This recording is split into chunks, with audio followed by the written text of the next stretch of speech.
Assalamualaikum warahmatullahi wabarakatuh. Alhamdulillah, puji syukur kita kehadirat Allah Subhanahu wa Ta'ala karena telah memberikan rahmat kesehatan dan kesempatan sehingga kita dapat berkumpul di kelas ini seperti minggu biasanya. Bersolawat kepada baginda Nabi besar Muhammad Sallallahu Alaihi Wasallam. Yang terhormat selaku dosen pengampu mata kuliah Lembaga Keuangan Bukan Bank, Ibu Asniarti SEI, dan teman-teman yang kami banggakan. Saya Elvira Andriani dengan NIM 0503221044, Nur Halimah dengan NIM 0503222092, dan Abdurrahman dengan NIM 0503223162. Telah di sini kami akan memulai presentasi kami.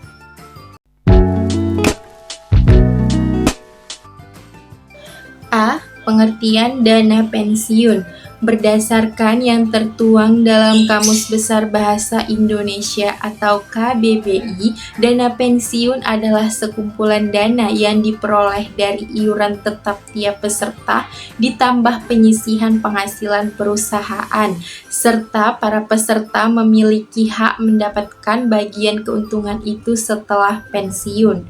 Dari penjelasan tersebut menunjukkan bahwa dana pensiun merupakan sebuah lembaga dan lembaga tersebut berbadan hukum serta bertugas menjalankan program untuk memberikan manfaat pensiun kepada para pesertanya. Sementara itu, berdasarkan Undang-Undang Nomor 11 pada tahun 1992,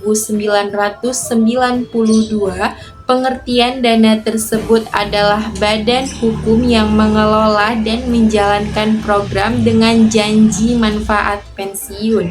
Secara umum, dana pensiun adalah lembaga atau badan hukum yang mengelola program pensiun. Program yang dimaksud untuk memberikan kesejahteraan kepada karyawan suatu perusahaan, terutama karyawan yang mencapai usia pensiun.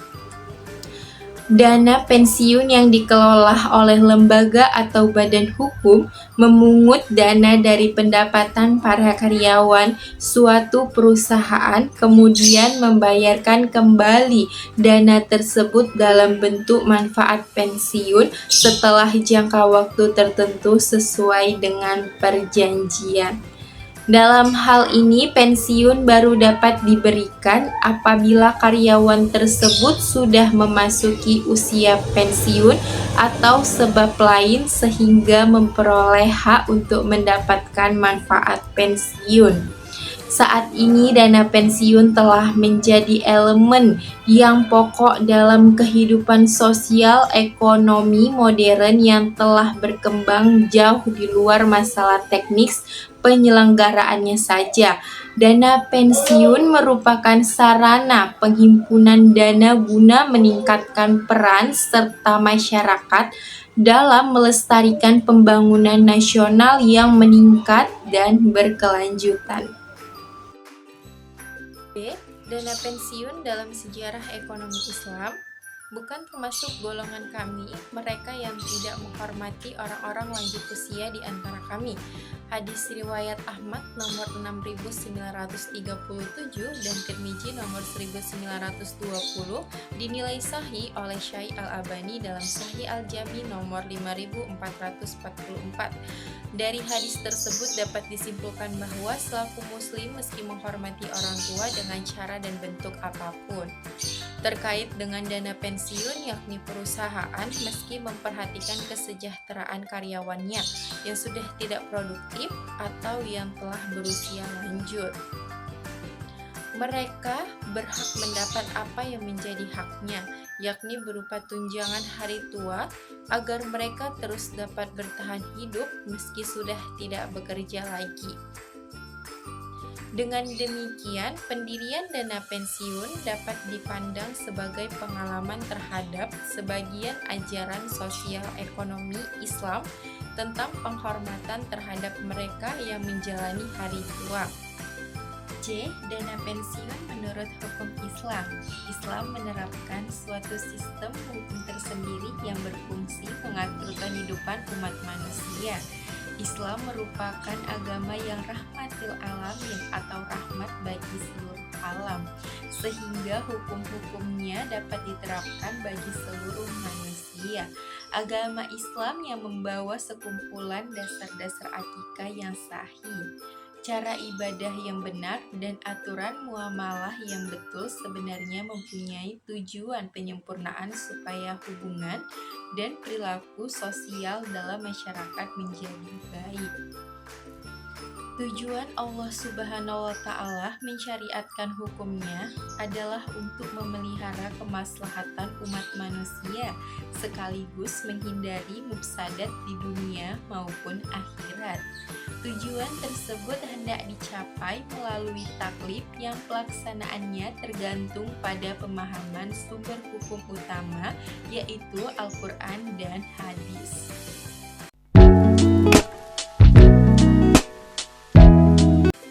D. Manfaat dana pensiun. Nah, manfaat dari dana pensiun terbagi menjadi 4 bagian, yaitu yang pertama, dengan menggunakan dana pensiun, seseorang bisa menikmati masa pensiun dengan lebih baik dan juga nyaman tanpa bekerja keras. Yang kedua, dana pensiun yang mencukupi memungkinkan seseorang untuk mewujudkan impian atau keinginannya yang belum terpenuhi selama dia bekerja. Yang ketiga, dapat mengurangi beban finansial bagi anggota keluarga yang sudah masuk masa pensiun. Dan yang keempat, dana pensiun yang mencukupi juga memberikan kemudahan bagi seseorang yang ingin pensiun lebih awal dan menikmati hidup tanpa terus harus bekerja. Kemudian ada fungsi dana pensiun. Fungsi dana pensiun dibagi menjadi 3, yaitu bagi perusahaan, bagi karyawan, dan juga bagi penyelenggara program. Yang pertama, fungsi bagi perusahaan. Fungsi bagi perusahaan ini dibagi menjadi 4 bagian, yaitu yang pertama, memberikan penghargaan kepada setiap karyawan karena telah memberikan pengabdian terhadap perusahaan. Yang kedua, menciptakan rasa aman untuk karyawan agar mampu menurunkan tingkat karyawan yang berhenti bekerja. Yang ketiga, meningkatkan citra sebuah perusahaan ketika menjalankan bisnis. Dan yang keempat, meningkatkan motivasi kerja karyawan sehingga produktivitas perusahaan juga meningkat. Yang kedua, fungsi bagi karyawan. Fungsi bagi karyawan di hari tua yang umumnya sulit untuk melanjutkan kerja dan meraih pendapatan bisa tergantikan oleh dana hari tua yang telah dikumpulkan. Rasa aman bisa terjaga dan motivasi kerja saat masih muda bisa terus dipertahankan. Kemudian jika penerima dana ini meninggal, dana tersebut bisa diwariskan kepada keluarga yang masih hidup sehingga rasa aman juga didapatkan oleh keluarga penerima. Yang ketiga, fungsi bagi penyelenggara program. Penyelenggara program memiliki kesempatan untuk mengelola dana agar menghasilkan keuntungan pensiun sebab iuran dana pensiun dapat digolongkan dalam investasi. Kemudian mendukung program pemerintah dalam penggandaan dana hari tua. Daya terakhir sebagai aktivitas bakti sosial kepada peserta iuran dana pensiun. Selanjutnya, jenis dana pensiun. Jenis dana pensiun terbagi menjadi 2 bagian, yaitu yang pertama, dana pensiun lembaga keuangan atau DPLK. Dana pensiun lembaga keuangan adalah dana pensiun yang dibentuk oleh bank atau perusahaan asuransi jiwa untuk menyelenggarakan program pensiun iuran pasti atau PPIP bagi perorangan, baik karyawan maupun pekerja mandiri yang terpisah dari dana pensiun pemberi kerja bagi karyawan bank atau perusahaan asuransi jiwa yang bersangkutan. Peserta berhak atas iurannya, termasuk di dalamnya iuran pemberi kerja atas nama peserta, apabila ada ditambah dengan hasil pengembangannya. terhitung sejak tanggal kepesertaannya yang dibukukan atas nama peserta pada DPLK. Dalam hal peserta meninggal dunia, maka hak peserta menjadi ahli warisnya. Pendiri dana pensiun lembaga keuangan bertindak sebagai pengurus DPLK dan bertanggung jawab atas pengelolaan investasi DPLK dengan memenuhi ketentuan tentang investasi yang ditetapkan oleh OJK. Bank atau asuransi jiwa yang akan mendirikan dana pensiun lembaga keuangan harus berbadan hukum Indonesia dan berkantor di Indonesia serta dalam kondisi yang sehat yang dinyatakan oleh Badan Pengawas Perbankan atau Peransuransian.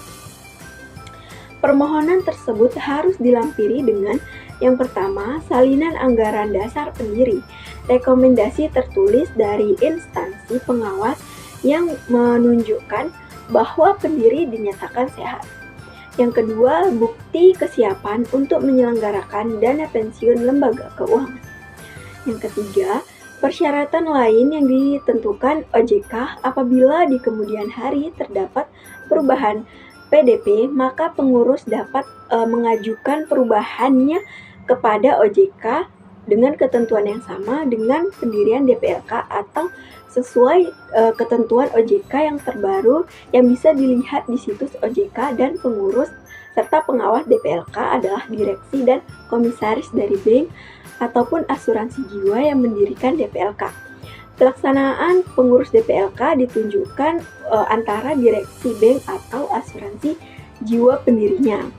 Uji kelayakan dan kepatutan dilakukan oleh OJK terhadap calon pelaksana tugas pengurus dan calon anggota Dewan Pengawas. Kemudian yang kedua, dana pensiun pemberi kerja atau DPPK. Dana pensiun pemberi kerja atau DPPK adalah dana pensiun yang dibentuk oleh orang atau badan yang mempekerjakan karyawannya selaku pendiri untuk menyelenggarakan program pensiun manfaat pasti atau PPMP, atau program pensiun iuran pasti bagi kepentingan sebagian atau seluruh karyawannya sebagai peserta dan yang menimbulkan kewajiban terhadap pemberi kerja.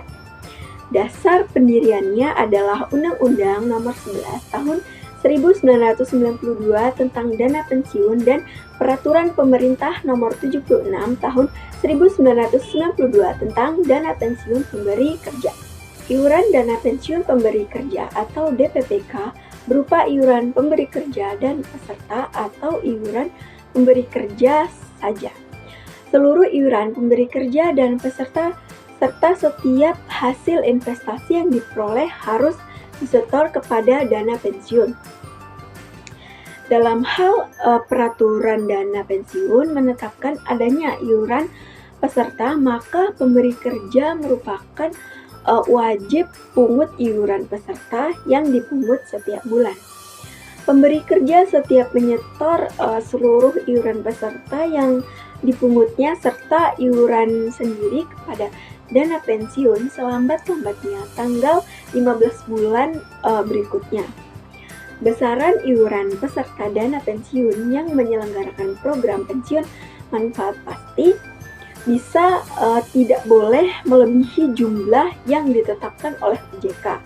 Besarnya manfaat pensiun yang ditetapkan dalam peraturan dana pensiun, iuran, dan kekayaan yang diperlukan bagi pembiayaan program pensiun tidak boleh melampaui jumlah yang ditetapkan oleh OJK. Sedangkan syarat menjadi peserta pada dana pensiun diatur dalam peraturan dana pensiun atau PDP pada masing-masing dana pensiun. Peserta yang memenuhi persyaratan berhak atas manfaat pensiun normal atau manfaat pensiun cacat ataupun manfaat pensiun dipercepat atau manfaat pensiun ditunda yang besarnya dihitung berdasarkan rumus yang ditetapkan dalam peraturan dana pensiun. Selain itu, peraturan dana pensiun wajib membuat ketentuan mengenai besarnya hak atas manfaat pensiun bagi janda ataupun duda atau anak yang belum dewasa dari peserta.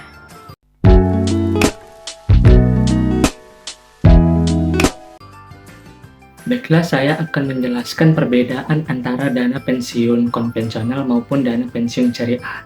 Yang pertama yaitu adalah penerimaan iuran. Pada dana pensiun konvensional, iurannya sebagai kewajiban pemberi kerja terhadap pekerja. Dia melalui pendanaan dana pensiun dan tidak dapat ditarik kembali iurannya. Sedangkan syariah, dia diperlakukan sebagai hibah, akad, hibah short yang digunakan antara pemberi kerja dalam hal iuran, dalam hal pembayaran iuran. Yang kedua adalah kepengurusan. Pada konvensional, kepengurusan hanya terdiri dari pengurus dan dewan pengawas. Sedangkan pada syariah, selain ada pengurus dan dewan pengawas, terdapat juga DPS atau yang disebut juga sebagai Dewan Pengawas Syariah. Yang ketiga adalah sanksi yang diberikan apabila pemberi kerja terlambat membayar iurannya. Pada bank konvensional, apabila pemberi kerja telat membayar iurannya, pemberi kerja akan dikenakan denda berupa bunga yang layak. Sedangkan pada syariah, pemberi kerja akan dikenakan ta'jir yang dimaksudkan ke dalam dana sosial. Yang terakhir adalah perbedaannya adalah di investasi. Pada konvensional, dia tidak harus menggunakan produk-produk investasi yang sesuai dengan prinsip-prinsip syariah. Sedangkan syariah dia harus menggunakan produk-produk investasi yang sesuai dengan prinsip-prinsip syariah. Selanjutnya ialah contoh perhitungan dana pensiun syariah dan dana pensiun konvensional.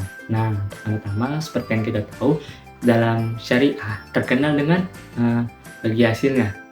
Maka dari itu, apa sih rumus bagi hasil? Rumus dari bagi hasil yaitu adalah saldo rata-rata dikali dengan nisbah dikali dengan HI 1000 per 1000. Nah, sebelum itu tadi saya menyebutkan kata-kata nisbah maupun dengan HI 1000. Itu artinya nisbah itu adalah porsi atau bagian yang menjadi hak masing-masing pihak antara bank dan nasabah. Maupun dengan HI 1000 ini adalah angka yang dimana menunjukkan hasil investasi yang diperoleh dari penyaluran setiap Rp1.000 dana yang diinvestasikan oleh bank. Nah, angka ini setiap hari mengalami penyesuaian dan dapat kita cek langsung melalui pihak bank. Nah, selanjutnya saya akan mengilustrasikan dari contoh bagi hasil nasabah. Jika ada nasabah A memiliki tabungan ceria dengan nisbah bagi hasil 0,3 banding 0,7, yang lebih disebutkan adalah porsi nasabahnya, dan saldo rata-rata selama bulan Maret sebesar 10 juta, maka hasil bagi hasil dari nasabah itu adalah dimana saldo rata-ratanya 10 juta dengan nisbah 0,3 dan HI 1000 adalah 10.923 per 1000. Maka hasil dari bagi hasil yaitu 32.769. Nah, selanjutnya saya akan menjelaskan contoh dari perhitungan dana pensiun konvensional. Nah, dalam perhitungan ini kita dapat menggunakan instrumen-instrumen investasi konvensional seperti reksadana konvensional ataupun deposito bank dengan tingkat pengembalian rata-rata sebesar 10% per tahun. Nah, dengan menggunakan rumus yang sama dan menggunakan tingkat pengembalian bulanan, tingkat tabungan bulanan dan tingkat pengembalian investasi yang sama, kita dapat menghitung dana pensiun konvensional. Dari contoh yang sebelumnya, jadi Kan tadi saldo rata-ratanya sebesar 10 juta, maka saldo rata-rata 10 juta dikali dengan tingkat 0,10 yaitu bunganya 10% dikali per tahun itu dengan 360 hari dikali dengan 10% atau tingkat pengembaliannya. Maka dengan investasinya itu 36 juta. Nah, sebelum itu perlu diperhatikan, ini adalah contoh perhitungan yang sederhana dan hasilnya hasil dari ini dapat berbeda-beda tergantung dari faktor-faktor seperti tingkat pengembalian, investasi yang sebenarnya seperti inflasi dan faktor lainnya. Penting juga kita untuk melakukan konsultasi dengan ahli keuangan untuk mendapatkan perhitungan yang lebih akurat dan sesuai dengan kebutuhan kita dan tujuan pensiun kita.